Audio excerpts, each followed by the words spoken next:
হযরত ওমর ফারুক রাদিয়াল্লাহু তাআলা আনহু তখন ইসলাম গ্রহণ করেন নাই, তখনও মুসলমান হন নাই। আল্লাহ রাব্বুল আলামিন, আল্লাহ সুবহানাহু ওয়া তাআলা রাসূলের ছত্র ছায়ায় ওমরকে নিয়ে আসবেন। ওমর ফারুক রাদিয়াল্লাহু তাআলা আনহু একদিকে রাসূলকে মারার জন্য চলে আসছে, আর আরেকদিকে আল্লাহর নবী আল্লাহর দরবারে হাত উঁচু করে বলছেন, রব্বুল আলামিন দুই ওমরের এক ওমরকে ইসলামের সুশীতল ছায়ায় এনে দাও। যেই ওমর আল্লাহর রাসূলকে মারার জন্য প্রস্তুতি গ্রহণ করলেন, যেই ওমর আল্লাহর রাসূলকে মারার জন্য ওপেন তরবারি নিয়ে হাজির হয়েছে, সেই ওমর রাসূলের হাতে হাত দিয়ে কালেমা পড়ে মুসলমান হয়ে গেছে। যেই পড়েছে আশহাদু আল্লা ইলাহা ইল্লাল্লাহু ওয়াহদাহু লা শারীকা লাহু ওয়া আশহাদু আন্না মুহাম্মাদান আবদুহু ওয়া রাসূলুহু, সাথে সাথে আসমান থেকে ফয়সালা হয়ে গেছে, রাদিয়াল্লাহু আনহুম ওয়া রাদু আন। বলেন সুবহানাল্লাহ। আল্লাহ সুবহানাহু ওয়া তাআলা এই কালেমার বদৌলতে, এই কালেমার সুশীতল ছায়ায় আসার কারণে রব্বুল আলামিন আরশে আজিম থেকে ঘোষণা দিয়েছেন, তারা যেমন আল্লাহ পাকের উপরে রাজি, আল্লাহর উপরে সন্তুষ্ট, আমিও আল্লাহ তাদের উপরে সন্তুষ্ট হয়ে গেছি। জিকিরে হাকা মদগিজাই রূহিরা, জিকিরে হাকা مدغزائي وحرا مرحمة مد إذن مجروح را، مرحمة مد إذن مجروح را، لا إله إلا الله محبت بلن، لا إله إلا الله জোরে সরে লা ইলাহা ইল্লাল্লাহ, লা ইলাহা ইল্লাল্লাহ, লা ইলাহা ইল্লাল্লাহ, লা ইলাহা ইল্লাল্লাহ, জোরে লা ইলাহা ইল্লাল্লাহ। মুসলমান, আল্লাহ সুবহানাহু ওয়া তাআলা আমাকে আপনাকে বড় মহব্বত করেন, ভালোবাসেন, যার কারণে ইসলামের সুশীতল ছায়ায় আল্লাহ জায়গা করে দিয়েছেন। মুসলমান নিজে নিজে হতে পারি নাই, মালিক আমাদেরকে মুসলমান বানিয়েছেন। আমরা নিজেরা নিজেদেরকে ইবাদত গুজার বান্দা মুত্তাকি বলতে পারি নাই। আল্লাহ রাব্বুল আলামিন বড় মহব্বত করে আমাদেরকে মুত্তাকি হওয়ার সুযোগ করে দিয়েছেন। এত বড় মালিক আল্লাহ সুবহানাহু ওয়া তাআলা, আল্লাহ নবী মুহাম্মদুর রাসূলুল্লাহ সাল্লাল্লাহু আলাইহি ওয়াসাল্লাম বলেন, ইয়াকুবিল্লাহু আযজা ওয়া জাল্লা আস-সামাওয়াতি ইয়াওমাল কিয়ামাতি ثم يأخذهن بيده اليمنى ثم يقول أنا الملك أين الجبارون وأين المتكبرون। ربنا العالمين ডেকে ডেকে বলতেছেন। আল্লাহর পয়গম্বর বলেন, কিয়ামতের পূর্ব মুহূর্তে, কিয়ামতের দিন আল্লাহ সুবহানাহু ওয়া তাআলা 7 আসমানকে একসাথে তার ডান হাতে নেবেন, 7 আসমানকে ভাঁজ করে তার ডান হাতে নেবেন। এরপরে রব্বুল আলামিন ডেকে ডেকে বলবেন, আইনাল জাব্বারুন আনাল মালিক আইনাল মুতাকাব্বিরুন। এ কোথায় আছো আত্মহমিকাকারী, কোথায় আছো তাকাব্বুরকারী, অহংকারকারী, কোথায় আছো পরাশক্তির অধিকারী? আনাল মালিক, আমি আল্লাহ এক, আনাল ওয়াহিদ আনাল আহাদ আনাল মালিক, আমি মালিক, আমি আল্লাহ এক অদ্বিতীয়। আমার সামনে দাঁড়াবার মতো কারো শক্তি আছে নাকি? একটু দাঁড়াও। আসমান যখন রব্বুল আলামিন ইয়াউমা নাতউইস সামাআ কাতাইয়িস সিজিল্লি লিল কুতুব, মানুষ যেমন ভাবে এইরকম ভাবে খাতা পত্র যেমন গুটিয়ে ভাঁজ করে হাতে নিয়ে নেয়, আমার মালিক আসমানকে ভাঁজ করে তার ডান হাতে নেবেন। বলেন সুবহানাল্লাহ। ঠিক একই রকম ভাবে রব্বুল আলামিন সুম্মা ইয়াতুবিল আরদিনা বিশিমালিহি সুম্মা ইয়াকুলুনা আনাল মালিক আইনাল জাব্বারুন আইনাল মুতাকাব্বিরুন। এমনি ভাবে রব্বুল আলামিন জমিনটাকেও ভাঁজ করবেন, সাত জমিনটাকেও ভাঁজ করবেন। কোন কোন নাস্তিক যদি বলে আল্লাহ শুধু আসমান কন্ট্রোল করতে পারবে, কারণ সুম্মাস্তাওয়া আলাল আরশ, আল্লাহ আসমানে অবস্থান করেন তাই আসমান কন্ট্রোল করে আসমানকে ভাঁজ করতে পারবে। জমিনে আল্লাহর ক্ষমতা নেই, জমিনে আল্লাহর ক্ষমতা চলে না। আল্লাহ সুবহানাহু ওয়া তাআলা এই কথার জবাব রব্বুল আলামিন কোরআনুল কারীমের ভিতরে বলেছেন, ইউদাব্বিরুল আমরা মিনাস সামাই ইলাল আরদ। এ বান্দা, দুনিয়াতে থাকতে লেগে তুমি অল্প জায়গার মালিক হতে পারো, আমি আল্লাহ পাক তোমাকে তোমার 3.5 হাত বডির মালিক বানায়া দিয়েছি। আপনারা কি আমার কথা শুনছেন? আপনারা কথা শুনছেন? বুঝতে পারছেন আমার কথা? আমি কিন্তু এখানে বসেছি কোরআন বলার জন্য, হাদিস বলার জন্য, ফালতু গল্প করার জন্য বসি নাই। এই এই একটাও কথা বলবেন না। যারা আমার সামনে বসে আছেন ইসলাম দরদি, কোরআন দরদি ভাইয়েরা, মেহমান আসার পূর্বেই আলোচনাগুলো একটু মনোযোগ দিয়ে শুনি। আমাদের জীবনের অনেক বড় পাথেয় হয়ে যাবে, জীবনে অনেক কাজে আসবে যদি গুরুত্ব সহকারে শুনে থাকি। মনে রাখবেন, এই চেয়ারে যেই বসবে সেই কিন্তু কোরআনের কথাই বলবে। যারাই বসবে তারাই রাসূল করিম সাল্লাল্লাহু আলাইহি ওয়াসাল্লামের হাদিসের কথা বলবে, গুরুত্ব সহকারে শোনা দরকার। মেহমান কি আসছে? আলহামদুলিল্লাহ, আল্লাহ পাকের শুকরিয়া, মেহমান আমাদের চলে এসেছে, টাইম মতোই চলে এসেছে। আলহামদুলিল্লাহ বলেন সবাই। বলছিলাম আমি, আল্লাহ সুবহানাহু ওয়া তাআলা আসমানকে যেমন ভাবে ভাঁজ করে তিনি তার ডান হাতে গ্রহণ করবেন, তিনি তার ডান হাতে ধরবেন, ঠিক তেমনি ভাবে জমিনকেও আল্লাহ রাব্বুল আলামিন ভাঁজ করে নেবেন।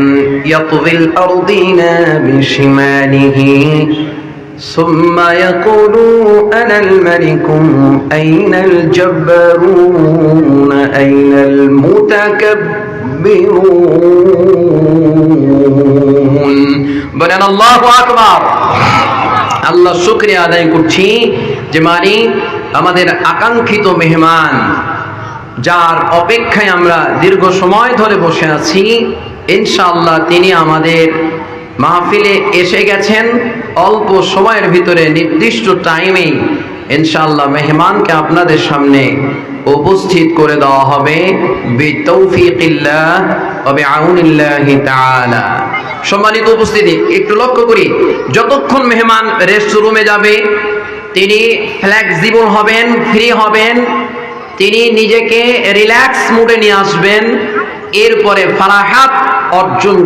ফারাহাত গ্রহণ করে তিনি যখন স্টেজে আসবে, এই তার স্টেজে আসার আগ পর্যন্ত মেহেরবানি করে ধৈর্যের সাথে আজকের কথাগুলো শুনবো বিতৌফিকিল্লাহ ওয়া বিআউনিল্লাহি তাআলা। আওয়াজ দিয়ে বলেন লিল্লাহি তাকবীর। আল্লাহর আওয়াজ দিতে গিয়ে কয়দিন পরে আসছে আমার ভাই আর তোমার ভাই, আর চায়ের দোকানে চা বিক্রি শেষ নাই। হাতটা উঁচু করেন আল্লাহর জন্য, দেখি আল্লাহ তো দেখতেছে। কার কার হাত উঠে না এটা দেখি। লিল্লাহি তাকবীর। আওয়াজ দিয়ে বলেন লিল্লাহি তাকবীর। হাত নামান। কত বড় রব! আনাল মালিক, আনাল ওয়াহিদ, আনাল আহাদ, আইনাল জব্বারুন, আইনাল মুতাকাব্বিরুন।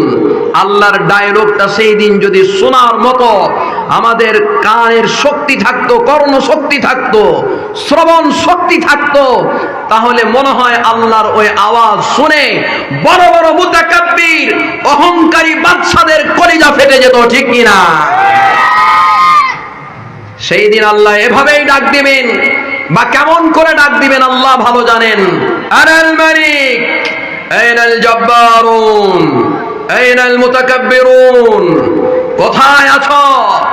পরাশক্তি নিয়ে অহমিকা করে, অহংকার করে পৃথিবীর বুকে দাপট দেখিয়ে চলেছ। আমি এক, অদ্বিতীয়, আমি মালিক, আমার সামনে দাঁড়াও। লিল্লাহিল মুলক, লিল্লাহিল ওয়াহিদিল কাহ্হার। আল্লাহ বলবেন সেই দিন আমি হচ্ছে একচ্ছত্র মালিক, আমার সামনে দাঁড়াবে কে? আসো, আমার সামনে দাঁড়াবে কে? আসো। কেন কথাগুলো বলছি? আল্লাহ রাব্বুল আলামিন বলেন, এ বান্দা, আমি তোমাকে বড় মহব্বত করে তৈরি করেছি। তোমার ছোট্ট ছোট্ট কাজগুলো আমি আল্লাহ পাককে বড় ভালো লাগে, বড় মহব্বত করি। বান্দারে, তোমার ছোট্ট ছোট্ট কাজগুলো আমার কাছে বড় প্রশংসনীয় মনে হয়। তুমি যখন সুবহানাল্লাহ বলো, তুমি যখন আলহামদুলিল্লাহ বলো, তুমি যখন সিজদায় গিয়ে বলো সুবহানা রাব্বিয়াল আলা, মাথা নিচু করে যখন বলো সুবহানা রাব্বিয়াল আযীম, আমি আল্লাহ পাক আরশের আরশে আজিম থেকে আমি আল্লাহ রব্বুল আলামিন তোমার দিকে রহমতের দৃষ্টি দেই। আর এই দৃশ্য দেখি আমার ফেরেশতারা চতুর্দিক থেকে লুটিয়ে পড়ে। একজন সেজদাকারী যদি জানতে পারত সেজদা দেওয়ার সময় আল্লাহর রহমতের ফেরেশতাগুলো তাকে কেমন ভাবে বেষ্টন করে থাকে, এইটা যদি সাজ্জাদ সেজদাকারী জানতে পারত, তাহলে কিয়ামত পর্যন্ত সেজদা থেকে মাথা উঠাতো না। এত মহব্বত করে আল্লাহ ওই মালিক ডেকে ডেকে বলেন, তোমাকে 3.5 হাত বডির মালিক বানালাম। ও বান্দা, এই 3.5 হাত বডির ভিতরে আমি আল্লাহ তোমাকে মাথা থেকে পা পর্যন্ত যে অঙ্গ প্রত্যঙ্গগুলো দিয়েছি, এই অঙ্গ প্রত্যঙ্গগুলো একটা সময় আসে তোমার কথা শোনে না, ঠিক কিনা বলেন? সব সময় আমাদের শরীরের সব অঙ্গ আমাদের কথা শোনে? শোনে না। কেমন করে বোঝাবো আমাদের কথা যে শোনে না? এটা কেমন করে বোঝাবো? যদি একবার প্যারালাইসিস হয়ে যায়, কোনো একটা সাইড অবশ হয়ে যায়, তখন আপনি ইচ্ছা করলে হাতকে বলবেন, হাত রে, আমার শরীরের সাথে লেগে আছিস, খাবার খেলে আমি তোকে আমার থেকে গেজা গ্রহণ করে থাকিস, এখন হাতটা ওঠ, উপর দিকে উঠাতে চাইলেও আপনার হাত উপরে উঠবে না। ডায়াবেটিস হয়ে গেছে, প্রস্রাব কন্ট্রোল হয় না। হাজারবার যদি আপনি আপনার গোপন অঙ্গকে বলেন, কন্ট্রোল করেন যে তুই আজকে থেকে প্রস্রাব করবি না, কিন্তু দেখা গেল সে অনবরত আপনার কথার বিপরীত চলবে। চোখ যখন তন্দ্রায় আচ্ছন্ন হয়ে যায়, চোখ যখন নিদ্রায় গভীর ঘুমে চলে যায়, তখন আপনি চোখকে যদি বলেন তুই জেগে থাক, বারবার চোখের পাতা নড়বে আর পড়বে আর বলবে এখন তোমার কথা শোনার আমার কোনো টাইম নেই। আল্লাহ পাক বলেন, বান্দা আমি তোমাকে 3.5 হাত বডি দিলাম, এই 3.5 হাত বডির ভিতরে যে অঙ্গ প্রত্যঙ্গ গুলো দিলাম, এটাও তোমার অনেক সময় কথা শোনে না। বুঝলাম, এই অঙ্গগুলো যদি তোমার কথা শোনে, আমি আল্লাহ তোমাকে তোমার বাড়ির মালিক কর্তা বানালাম। তোমার বাড়িতে তোমার স্ত্রী আছে, তোমার ছেলে মেয়ে আছে। এক সময় হয় তুমি তোমার স্ত্রীকে ছেলে মেয়েকে খাবার দিলা, খাবার খাওয়ালা, তাদেরকে দেখাশোনা করলা, এরপরেও তোমার স্ত্রী তোমার ছেলে মেয়েগুলো তোমার কথা শোনে না। একটা মুহূর্তে এমন হবে আমি আল্লাহ রাব্বুল আলামিন তোমাকে একটা এলাকার, একটা ইউনিয়নের, একটা ওয়ার্ডের কাউন্সিলর বানালাম। বান্দারে তুমি ওই এলাকার মেম্বার, চেয়ারম্যান মেম্বার হয়ে গেছো। এলাকার মেম্বার হলেও তোমার দলের লোক কথা শুনলেও দেখবা অন্য দলের মানুষ তোমার কথাগুলো শোনে না। ঠিক এমনই ভাবে চেয়ারম্যান হও, চেয়ারম্যান তুমি একটা পাওয়ার পেয়েছো একটা পৌরসভার, তাও তোমার কথা সবাই শোনে না। বান্দা তুমি এমপি হয়েছো, একটা আসনের এমপি, তোমার কথা সবাই শোনে না। এ বান্দা, আমি আল্লাহ পাক তোমাকে এমন ভাবে একটা দেশের রাষ্ট্রপ্রধান, তোমাকে প্রধানমন্ত্রী বানালাম। এই প্রধানমন্ত্রীর দায়িত্ব পাওয়ার পরেও দেখবা তোমার কথাই সবাই ওঠা বসা করে না, মানে না।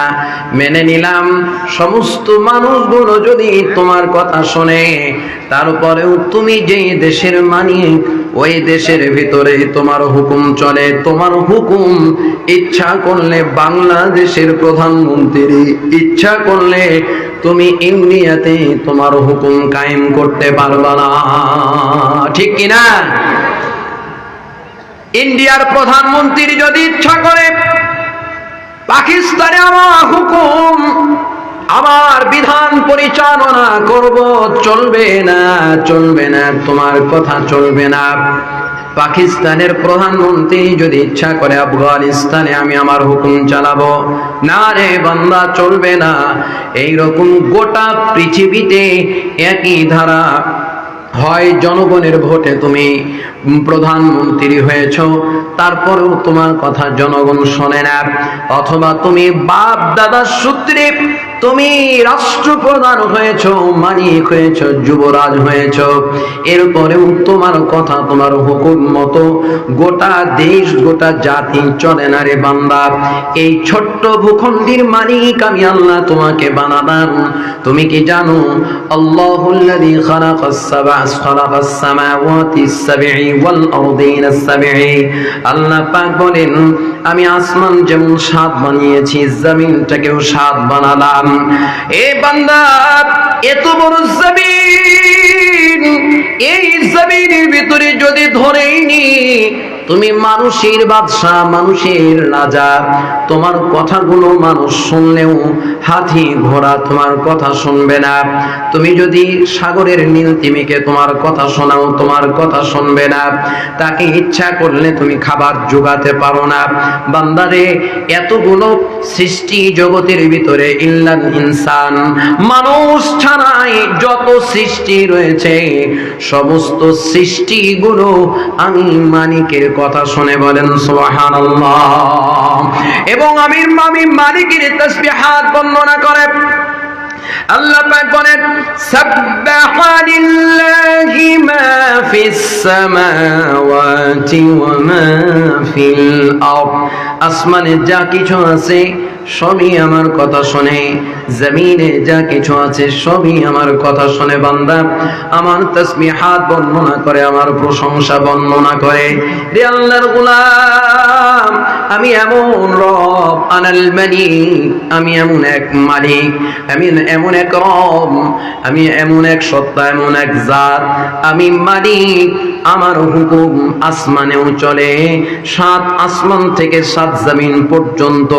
শুধু আসমান আর জমিনে হুকুম চলে না বান্দা, আমি মালিক। ইচ্ছা যদি করি তোমাকে ওইখানেই দাঁড় করায় দেব, আমি ইচ্ছা করলেই দাঁড় করায় দিতে পারি। সকালবেলার ফকির রে তুই, সকালবেলার ধনী রে তুই, ফকির সন্ধ্যাবেলা। এই কথাটা উলামায়ে কেরামের মুখে মুখে শুনতাম, মানুষের মুখে মুখে শুনতাম, কিন্তু এর জ্বলন্ত প্রমাণ চোখের সামনে অনেক সময় পাওয়া যেত না, দেখতাম না। বাংলাদেশের মানুষ 5ই আগস্ট এর জ্বলন্ত প্রমাণ দেখেছে, ঠিক কিনা? ঠিক কিনা? 5ই আগস্ট সকালবেলা ধনী, যার হুকুমে ইচ্ছা করলে আয়না ঘর তৈরি হয়ে যায়, যার হুকুমে একটা একেবারে নির্দোষ একটা মানুষকে দোষী সাব্যস্ত করে ফাঁসির কাস্টে ঝুলিয়ে দেওয়া হয়, যার হুকুমে রান্নাঘরের রান্না তৈরি করে টেবিল ভর্তি করে দেওয়া হয়। কিন্তু সে তো জানে না আল্লাহর ডাক কখন হয়ে যায়। আইনাল মুতাকাব্বিরুন, আইনাল জাব্বারুন, কোথায় হে আত্মওয়াহামিকারী, কোথায় তাকাব্বুরকারী অহংকারকারী দল? তুমি তোমার শক্তি দেখিয়েছো, আমি মালিক তো চেয়েছি তোমাকে তোমার টেবিলের সাজানো খাবার খেতে দেব না, তুমি তো খবর রাখোই না। ইউদাব্বিরুল আমরা মিনাস সামাই ইলাল আরদ, আল্লাহ পাক বলেন আসমানে আমার হুকুম যেমন ভাবে চলে, ঠিক জমিনেও তেমন ভাবে আমার হুকুম চলে রে বান্দা। আমি আসমান আর জমিনে একই রকম ভাবে হুকুম চালাতে পারি। আনাল মালিক, আনাল জব্বার, আমি জব্বার। আনাল কাহার, আমি আল্লাহ কাহার। আনাস সত্তার, আনার রহমানুর রহিম, আমি রহমান, আমি রহিম। আল্লাহ রাব্বুল আলামিন, আল্লাহ সুবহানাহু ওয়া তাআলা বান্দাকে জানান, বান্দা আমি ইচ্ছা করলে আমার হুকুম সব জায়গায় চালাতে পারি। তোমাকে হায়াত বাড়ায় দিয়া কিয়ামত পর্যন্ত হায়াত দিতে পারি, আবার মুহূর্তের ভিতরে তোমার জান কবজ করে তোমার কাছে আজরাইল পাঠায়া দিতে পারি। বান্দারে, এত বড় শক্তিশালী মালিক, তোমাকে মহব্বত করি, তোমাকে ভালোবাসি, তোমার প্রতি আমার বড় দরদ আছে। তার প্রমাণ নাও, আসমান আর জমিনের ভিতরে যা কিছু আছে সব কিছুই যদি আমি আল্লাহ রাব্বুল আলামিনকে সিজদা দেই, আমি আল্লাহর প্রশংসা করে, আমি আল্লাহর গুণগান গাই, এরপরেও আমি মজা পাই না, স্বাদ পাই না। চাপাই নবাবগঞ্জ তাহসিনুল কোরআন কওমি মাদ্রাসার ক্ষুদ্র একটা এলাকায় আলোচনা শুনতে আসা কতগুলো মানুষ, কতগুলো আল্লাহর গোলাম, কলিজার টুকরা মা বোনেরা মনোযোগ সহকারে শুনেন, কেমন ভালোবাসেন আল্লাহ পাক আমাকে আপনাকে।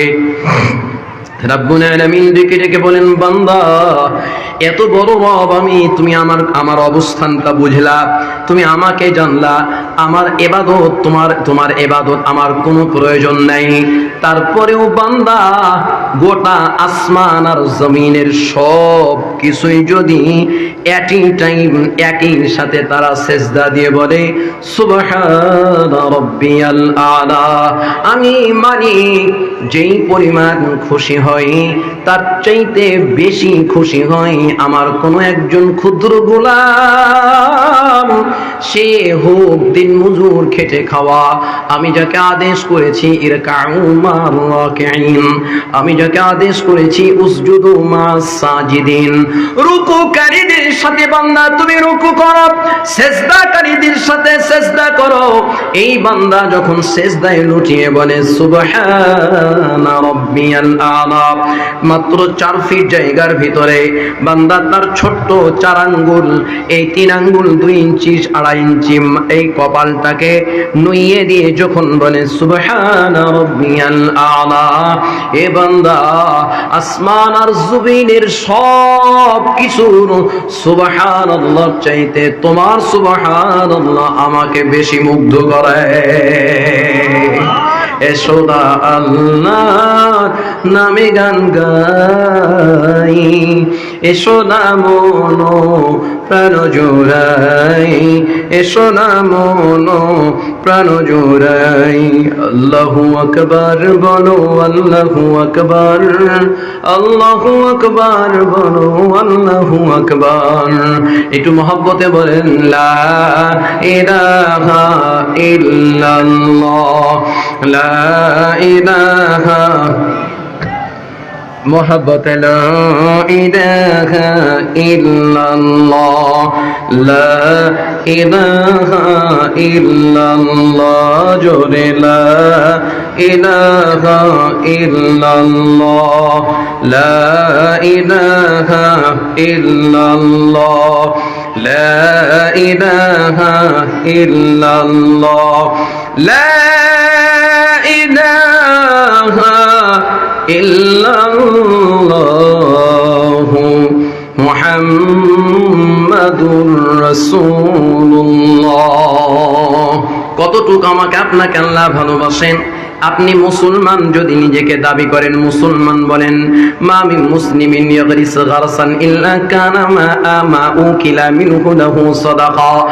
আল্লাহর রাসূল মুহাম্মাদুর রাসূলুল্লাহ সাল্লাল্লাহু আলাইহি ওয়াসাল্লাম বলেন, মুসলমানকে যখন আল্লাহ পাক ভালোবাসেন, মুসলমানের প্রতি যখন আল্লাহর দরদ আছে, তার বান্দাদের উপরে যখন আল্লাহ মহব্বতের নজর দেয়, তখন বান্দার প্রতিটা কাজকে আল্লাহ ইবাদত হিসাবে, বান্দার আমলকে আল্লাহ সাদাকা হিসাবে কবুল করেন। মুসলমান, আপনি একটা গাছ লাগালেন, এই গাছ লাগানোটা সদকা। এই গাছের ছায়াতে যারা থাকবে তারা সদকার ভিতরে থাকবে। এই গাছের ছায়াতে যারা আরাম বোধ করবে, এই সদকার সওয়াব আল্লাহ আপনার আমলনামায় দেবে।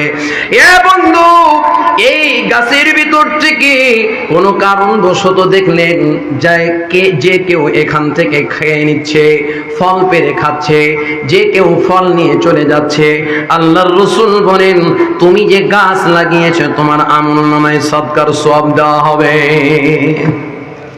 একটা গাছ লাগালেন আপনি, ওইখানে ভালো ফল ধরল, ভালো ফলন হলো, ঠিক ওই রকম টাইমে চোর চুরি করে নিয়ে গেছে, তোমার টেনশন করা লাগবে না, পেরেশানি করা লাগবে না।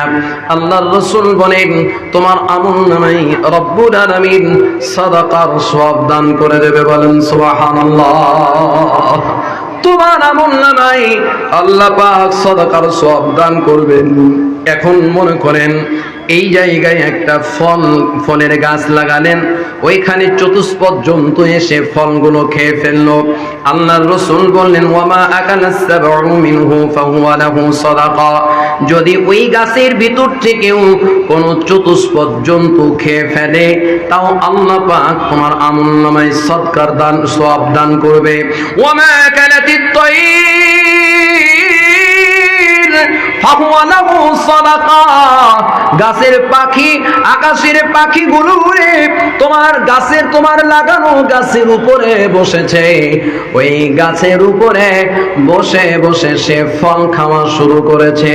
আল্লাহর রাসূল বলেন প্রত্যেকটা পাখির ঠোঁটে যতগুলো দানা যাবে, আল্লাহ রাব্বুল আলামিন ততগুলো দানার বিনিময়ে তোমাকে সাদকা দান করবে, তা সাদকার সওয়াব দেবে। বলেন সুবহানাল্লাহ। এই কারণে মুসলমান, আমাকে আপনাকে খেয়াল রাখা দরকার, আমার আপনার প্রতিটা কাজ যেন আল্লাহ রাব্বুল আলামিনের জন্য হয়। পারবো তো ইনশাআল্লাহ? প্রত্যেকটা কাজ আল্লাহর জন্য করতে পারবো তো ইনশাআল্লাহ? কে কে পারবো হাত উঁচু করে দেখান। লিল্লাহি তাকবীর। মেহমান তো চলে এসেছে, টেনশনের তো কিচ্ছু নাই, অল্প সময়ের ভিতরেই আমরা মেহমানকে পেয়ে যাব। শোনেন, একটা মানুষ যখন দূর থেকে জার্নি করে আসে, তখন শরীরের উপরে একটা চাপ পড়ে, শরীরের উপরে তার ওয়াশরুমে যাওয়ার প্রয়োজন আছে, রাস্তায় নামাজ হয়েছে কিনা নামাজ পড়তে পারেন, যেহেতু মুসাফির খানার প্রয়োজন থাকতে পারে, পানীয়ের প্রয়োজন থাকতে পারে, একটু রেস্টের প্রয়োজন থাকতে পারে, যার কারণে এই সময়টুকু আমি আপনি বসে নষ্ট না করে এই কথাগুলো শুনে কাজে লাগাই। মেহমান আসলেই ইনশাআল্লাহ আমরা মেহমানকে আমাদের কি বলে এই আসন ছেড়ে দেব বিতৌফিকিল্লাহ ওয়া বিআউনিল্লাহি তাআলা। ধৈর্যের সাথে বসে থাকেন, আল্লাহ ধৈর্যের ফল কতটুক দেবে এটা কোরআনের ভিতরে বলেছেন, ইন্নামা ইউওয়াফাস সাবিরুন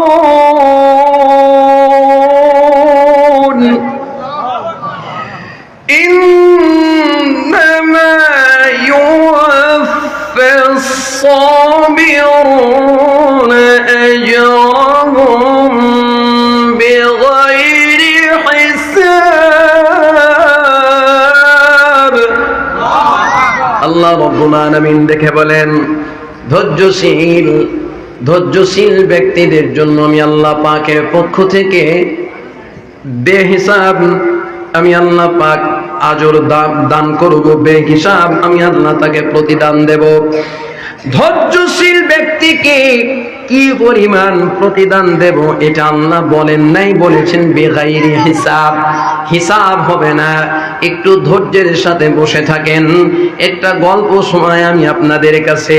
আমি যদি আপনাদেরকে হাত উঁচু করে বলি, কয়েকটা মানুষকে যদি জিজ্ঞাসা করি, আল্লাহ রাব্বুল আলামিন এই পৃথিবীর বুকে পাঠালেন আমাকে আপনাকে, আল্লাহ পাকের লক্ষ্য উদ্দেশ্য একটাই, দুনিয়াতে বান্দা তুই আমার গোলামি করবি, আর পরকালে আমাদের লক্ষ্য উদ্দেশ্য দুটা।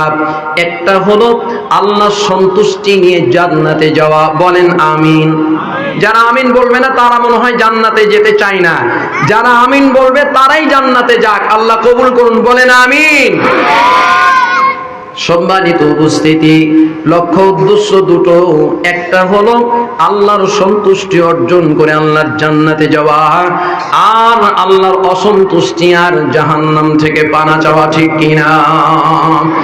আল্লাহ রাব্বুল আলামিন এই পৃথিবীর বুকে যেহেতু আমাকে আপনাকে তার গোলামির জন্য পাঠিয়েছেন, গোলামি করা লাগবে, আর পরকালীন জীবনের রাস্তা যেহেতু দুটো, ফারিকুম ফিল জান্নাতি ওয়া ফারিকুম ফিস সাঈর। আল্লাহু আকবার বলি। একটা দল তারা জান্নাতি আর একটা দল তারা জাহান্নামী। এখন আমি যদি আপনাদেরকে বলি জাহান্নামে কে কে যেতে চান, হাত উঁচু করে দেখান। কেউ কি জাহান্নামে যেতে চাইবে নাকি? তো চুপ করে থাকছেন কেন? সবাই বলেন, কেউ কি জাহান্নামে যেতে চাইবে নাকি? সবাই তো চাই জাহান্নাম থেকে বেঁচে মালিক যেন আমাদেরকে জান্নাত দিয়ে দেয়। আমি একটু হাতটা দেখতে চাই, আল্লাহর জান্নাতে কে কে যেতে চান? লিল্লাহি তাকবীর। ও মালিক, তুমি আরশের মালিক, আরশে আজিম থেকে এই হাতগুলো দেখো, তাসিরুল কোরআন কওমি মাদ্রাসার মাঠে বসে হাতগুলো দেখো। আল্লাহ জান্নাতে যাওয়ার জন্য হাত উঁচু করেছে, একটাও হাত তুমি জাহান্নামের লেলিহান আগুনে দিও না, বলেন আমিন। জান্নাতে বাড়ি বানানোর জন্য এমন কতগুলো পয়েন্ট, এমন কতগুলো অপশন, এমন কতগুলো আমল আল্লাহর রাসূল বলেছেন। এই আমলগুলো আমি আপনাদের কাছে একটা একটা করে 10টা আমল বলার সুযোগ করে নিতে পারতাম, কিন্তু মেহমান না জানি কখন চলে আসে, এই কারণে একটা আমল আমি আপনাদের কাছে পেশ করে যাই। কলিজার টুকরা মা, পর্দার অন্তরালে আম্মা জানো বোনেরা, জান্নাতে দুনিয়াতে আমল করলে জান্নাতে বাড়ি তাৎক্ষণিক হয়ে যায়। এই একটা আমলের কথা আমি আপনাদের কাছে আজকে বলছি। যে কয়টা বলতে পারি যদি সুযোগ হয় বলবো, বাকি একটা আমল গুরুত্বের সাথে শোনেন। ক্বালা রাসূলুল্লাহ সাল্লাল্লাহু আলাইহি ওয়াসাল্লাম, মান ক্বারাআ কুল হুয়াল্লাহু আহাদ, মান ক্বারাআ কুল হুয়াল্লাহু আহাদ 10 মাররাত বানাল্লাহু লাহু বাইতান ফিল জান্নাহ। আল্লাহর হাবিব মুহাম্মদুর রাসূলুল্লাহ সাল্লাল্লাহু আলাইহি ওয়াসাল্লাম বলেন, যে ব্যক্তি সূরা ইখলাস কুল হুয়াল্লাহু আহাদ, একটু মেহেরবানি করে আমার সাথে যারাই জানেন তারা সবাই বলবেন কুল হুয়াল্লাহু আহাদ আল্লাহুস সামাদ লাম ইয়ালিদ ওয়া লাম ইউলাদ ওয়া লাম ইয়াকুন লাহু কুফুয়ান আহাদ। আল্লাহর রাসূল বললেন, যেই ব্যক্তি এই সূরা ইখলাস 10 বার পাঠ করবে, কয়বার একটু জোরে আওয়াজ দিয়ে বলেন কয়বার? যেই ব্যক্তি সূরা ইখলাস 10 বার পাঠ করবে, 10 বার পড়বে 10 মাররাত, 10 বার পড়ার সাথে সাথেই আমার মালিক তার জন্য জান্নাতে একটা বাড়ি বানায় দেবে। বলেন সুবহানাল্লাহ। 10 বার সূরা ইখলাস পড়লে যদি জান্নাতে বাড়ি হয়, আজকে থেকে এই আমলটা যারা সূরা ইখলাস যাদের মুখস্থ আছে তারা আমলটা করবেন। এই রকম মানুষগুলো একটু হাত উঁচু করে আবার দেখান, আল্লাহকে সাক্ষী করেন। কলিজার টুকরা মা বোনদেরকে আমলের কথা আমি বলি, ও মা, ছোট্ট আমল কিন্তু আল্লাহর কাছে অনেক দামি। এই যে নুরানি তাহসিনুল কোরআন, নুরানি মাদ্রাসা, এই ছোট্ট ছোট্ট ছেলেগুলো পড়ে আখলিস দীনাকা ইয়াকফিকাল আমালুল কালিল। মুহাদ্দিসিনে কেরামগণ এই হাদিসের ব্যাখ্যা করতে গিয়ে তারা বলেছেন আখলিস দীনাকা আয় আখলিস নিয়াতাকা, আখলিস আমালাকা, আখলিস কলবাকা। তোমার কলবকে ইখলাস করো, সঠিক করো, তোমার আমলকে সঠিক করো, তোমার দ্বীনকে সঠিক করো। ইয়াকফিকাল আমালুল কালিল, অল্প আমল তোমার জন্যই যথেষ্ট হয়ে যাবে। সূরা ইখলাস আমি কেন কথাটা বলছি, যেই দিন থেকে এই হাদিসের মাফহুম আমার ভিতরে এসেছে, যেই দিন থেকে এই হাদিস আমি বুঝি, সেই দিন থেকে আমি সাধ্য অনুযায়ী আমল করার চেষ্টা করি।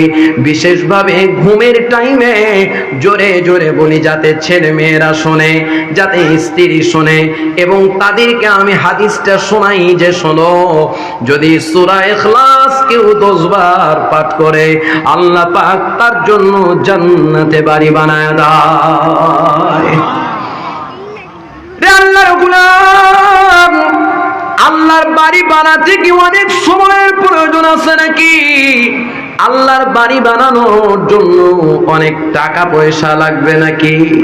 আপনি তো জানেন না, লিবনাতুম মিন যাহাবিন ওয়া লিবনাতুম মিন ফিদ্দাতিন ওয়া হাসবাউহা লুলু ওয়াল ইয়াকুত ওয়া তারবাতুহা জাফরান من يدخلها ينعم ولا يبأس ولا يخل ولا يبأس ويخلد ولا يبلى ثيابهم ولا يفنى شبابهم। আল্লাহ জান্নাতের ভিতরে যেই বাড়ি বানাবেন, এই বাড়ির রং কালার কেমন হবে, এই বাড়ির ডিজাইন কেমন হবে, আজকে দেখতে কেমন লাগবে, কালকে কেমন লাগবে, না না, আমার আপনার চিন্তার ভিতরে আসবে না। আমার আপনার চিন্তা, ফালা তা'লামু নাফসুম মা উখফিয়া লাহুম মিন কুররাতি আ'য়ুন। আপনি কোনদিনও এই কল্পনার জগতিটাকে ধারণায় নিতে পারবেন না। চর্মচক্ষু কোনদিন ওটাকে দেখে নাই। মা তাশতাহিল আনফুস, তোমার নফস যা চাইবে আল্লাহ রাব্বুল আলামিন সাথে সাথে ব্যবস্থা করে দেবে। রং এই রকম ডিজাইন, তুমি যেমনই ডান দিকে তাকিয়ে আবার বাম দিকে তাকাবা, দেখবা ডিজাইন চেঞ্জ হয়ে গেছে, আবার তাকাবা। 1000 বার যদি এইরকম কেউ তাকায় আর মনে মনে ভাবে এই ডিজাইনটা আমি চেঞ্জ নিতাম, আল্লাহ পাক জান্নাতকে ওইভাবেই সাজিয়েছে, সাথে সাথে পরিবর্তন হয়ে যাবে। রব্বুল আলামিন এই জান্নাতকে আমার আপনার জন্য বানালেন। এই জান্নাতে যাওয়ার জন্য কার না মনে চাই একজন আল্লাহর গোলাম, আমলটা মনে রাখেন, আমি আসব আবার ওইদিকে ফিরে আসব। আল্লাহর গোলাম মালিক বিন দিনার, নামটা মনে রাখেন, মালিক ইবনে দিনার। মালিক বিন দিনার তিনি তার সমকালীন সময়ে এক নওজওয়ান, এক যুবক, এই ছেলেগুলো ডিস্টার্ব দিচ্ছে খুব ছোট্ট ছোট্ট ছেলেগুলো, একটু ভালো করে আদর দিয়ে বলেন। মালিক বিন দিনার সে এক নওজওয়ানকে রাস্তায় যেতে গিয়ে দেখি বাড়ি বানাই, বড় সুন্দর করে বাড়ি বানাই, মনোযোগ দিয়ে কথাগুলো শোনেন, বড় সুন্দর করে বাড়ি বানাই, বাড়ি বানার পরিকল্পনা নিয়েছে। মালিক বিন দিনার গিয়ে বললেন, আল্লাহর গোলাম, তুমি যে বাড়ি বানাও, এই বাড়ি বানাতে কত টাকা খরচ হবে? বলে, হুজুর, এই বাড়ি বানাতে আমার 1 লক্ষ দিরহাম খরচ হবে। তাই নাকি? 1 লক্ষ দিরহাম তোমার খরচ হবে। তুমি যদি এই 1 লক্ষ দিরহাম আমার হাতে পেশ করে দাও, আমার হাতে যদি তুমি 1 লক্ষ দিরহাম দিয়ে দাও, ফাজাইলে সাদাকাত থেকে আমি আপনাদেরকে হাওয়ালা দিয়ে বলছি, এই ঘটনাটা বলা হয়েছে ফাজাইলে সাদাকাতের 2 নম্বর খণ্ডের 53 নম্বর পৃষ্ঠায় বর্ণনা করা হয়েছে। আল্লাহর গোলাম বলে, নওজওয়ান বলে, হুজুর 1 লক্ষ টাকা দিয়ে আমি তো বাড়ি বানাবো। আর আপনি বললেন, জিজ্ঞাসা করলেন, হ্যাঁ 1 লক্ষ দিরহামের বিনিময়ে তোমার বাড়ি হয়ে যাবে।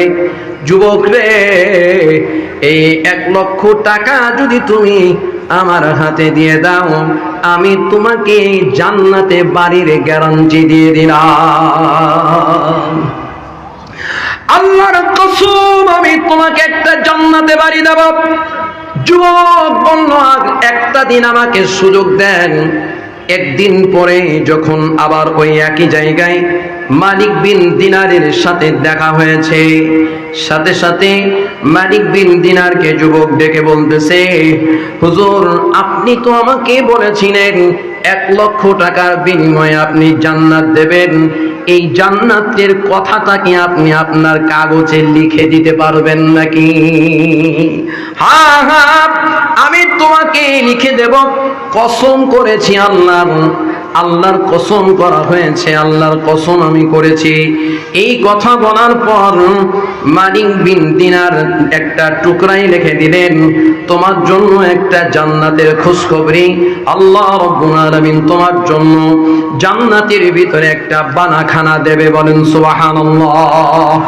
এই 1 লক্ষ টাকা নিয়ে মালিক বিন দিনার গরিব মানুষের ভিতরে বন্টন করে দিলেন।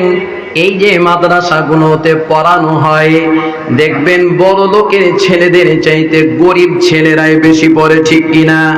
ইয়াতিম ছেলেরা পড়ে বেশি। আপনি দিতে পারবেন না, ঠিকও বলবেন না, আমিনও বলবেন না, নিজেকে বোখালতির কাতারে দাঁড় করায়েন না, বখিলির কাতারে দাঁড় করায়েন না। আপনার আমিন বলার দ্বারাই আমি সামনে নিয়ে আসছি একটা কথা, আপনার আমিন বলার দ্বারাই আরেকজন উৎসাহ যদি হয়ে দান করে, আল্লাহ রাব্বুল আলামিন তার দানের সওয়াব আল্লাহ আপনাকেও দান করবে। আপনারা তো মনে মনে ভাবছেন, হুজুর তাহলে কি টাকা পয়সা চাইবেন নাকি? হ্যাঁ, অবশ্যই। মাদ্রাসা মানেই টাকা চাওয়া, আর আমাদের কাজই হচ্ছে টাকা চাওয়া। উপায় নাই, নিজের পেটের জন্য নয়, বরং মাদ্রাসার জন্য, ঠিক কিনা? টাকা তো অবশ্যই চাইবো হুজুর ওঠার আগ পর্যন্ত। কিন্তু এত মজার গল্প কোথায় পাবেন? এই গল্প শোনাচ্ছি, হাদিস থেকেও শোনাবো। ইন্না মিন ইবাদিল্লাহি মান লাউ উকসিমা আলাল্লাহি লাআবারহু। হাদিসের ভিতরে একটা লম্বা হাদিস ঘটনা বর্ণনা করা হয়েছে, তো ঘটনার দিকে যাব না, কারণ ব্যস্ত সময় খুব অল্প। আনাস রাদিয়াল্লাহু তাআলা আনহু থেকে হাদিসটা বর্ণনা, তাও সংক্ষেপে বলি। আল্লাহ রাব্বুল আলামিন হযরত আনাস রাদিয়াল্লাহু তাআলা আনহু কোন একটা বিষয়ের উপরে, কোন একটা ঘটনাকে কেন্দ্র করে তিনি কসম করলেন। যখন কসম করেছে, তিনি কসম করে বললেন, লা ওয়াল্লাহি লা ওয়াল্লাযী বা'সাকা বিল হাক্কি লা তুকসিরু সানিয়াতাহা। আল্লাহ রাব্বুল আলামিনের এই কসমের উপরে ভিত্তি করে রাসূল করিম সাল্লাল্লাহু আলাইহি ওয়াসাল্লাম আনাস রাদিয়াল্লাহু তাআলা আনহুকে বললেন, আনাস রে, বান্দায় আল্লাহর এমন কতগুলো বান্দা আছে তারা যখন কসম করে বসে, এই কসম পূরণ করার জন্য আল্লাহ রাব্বুল আলামিন দায়িত্ব নিয়ে নেয়।